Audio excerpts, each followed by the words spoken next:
Trust the small work of God within you. Trust the work, trust the small work, trust the small work of God within you.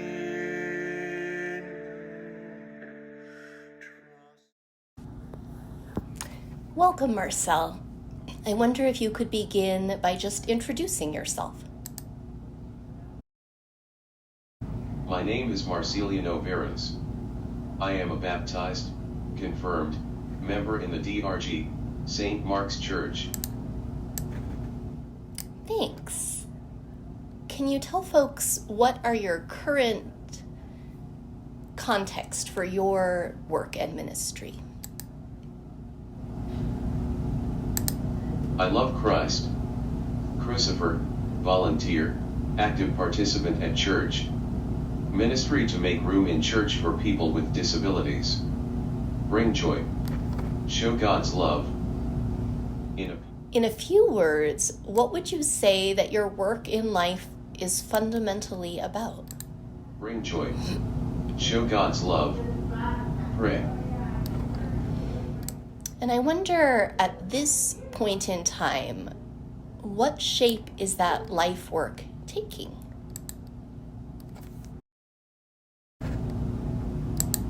Pray. Go to people who are grieving. Send cards. Help people feel God in me. See, listen people. Be joyful. Pray.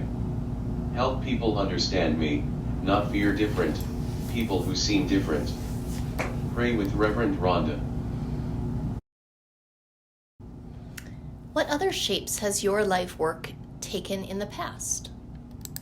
Help congregation be open to people with disabilities. Help people understand me, not fear different people who seem different. Make school accessible. Feed hungry.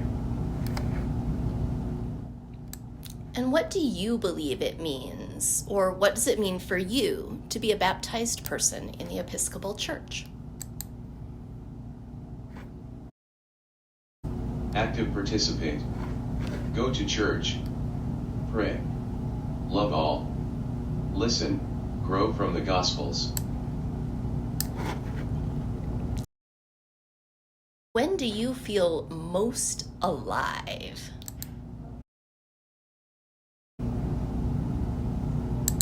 When I am at church. When do you feel most whole or integrated? When I am in person at church during service and the prayers. And maybe I can guess, but I'll go ahead and ask, when do you feel closest to God? When I am in person at church. So, thinking back over your life, what do you find helps open up your heart so that you can love other people and God's creation more? San Gabriel congregation helped me to originally open my heart, and reminds me to keep opening it to people. Keeping an open heart is hard work, so I wonder what practices help renew you and keep you strong in body, mind, and spirit to continue saying yes to the work God has for you.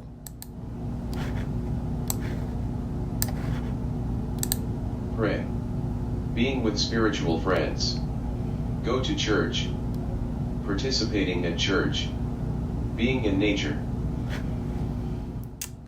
So I wonder how you experience your family or other significant relationships as a part of your vocation. What is that relationship between family and vocation in your life? Support. Love. I wonder what is an area in which you are currently feeling called to learn or grow? Our bishop likes to say that God calls in the present tense. So I'm wondering, how do you feel God calling you right now?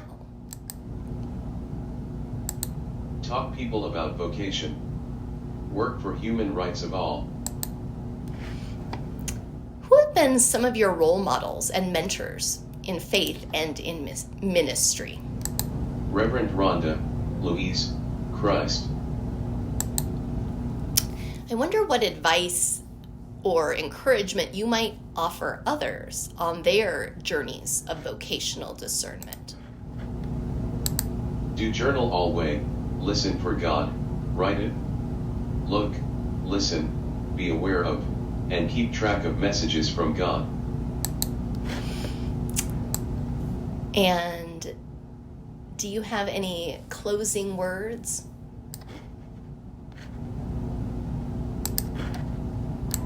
Philippians 2, 2-8. Imitating Christ's humility.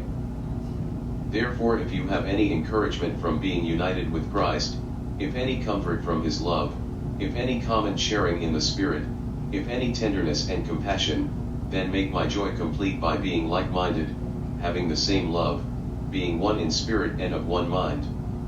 Do nothing out of selfish ambition or vain conceit. Rather, in humility value others above yourselves, not looking to your own interests but each of you to the interests of the others.